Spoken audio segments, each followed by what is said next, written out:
Vice President J.D. Vance today meeting with Ukrainian President Zelenskyy, trying to navigate negotiations to end the war in Ukraine. We want the war to come to a close. We want the killing to stop. We want peace very much, but we need real security guarantees. The high-stakes talks follow President Trump's separate calls with both Russian President Vladimir Putin and Zelenskyy this week. I know that President Zelenskyy wants to make a deal, and I also feel that I know that President Putin wants to make a deal. U.S. officials ruling out NATO membership for Ukraine and saying Ukraine would likely have to give up some of its territory that Russia has now seized in a potential peace settlement. The European Union's top diplomat warning against a, quote, dirty deal that could appease Putin. In Poland today, Defense Secretary Pete Hegseth reiterated the U.S. position and added that no American troops would be involved in guaranteeing peace.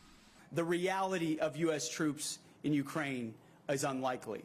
The reality of Ukraine membership in NATO as a part of a negotiated settlement, unlikely.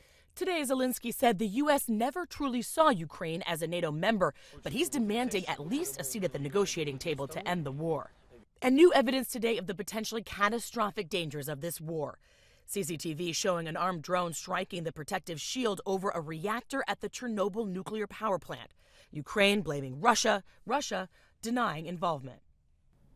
Meanwhile, Ukraine has offered to make a deal with President Trump in exchange for continued American military aid. As a part of those conversations, the United States could be allowed to develop Ukrainian rare earth minerals. Mary Alice Parks, ABC News, Washington.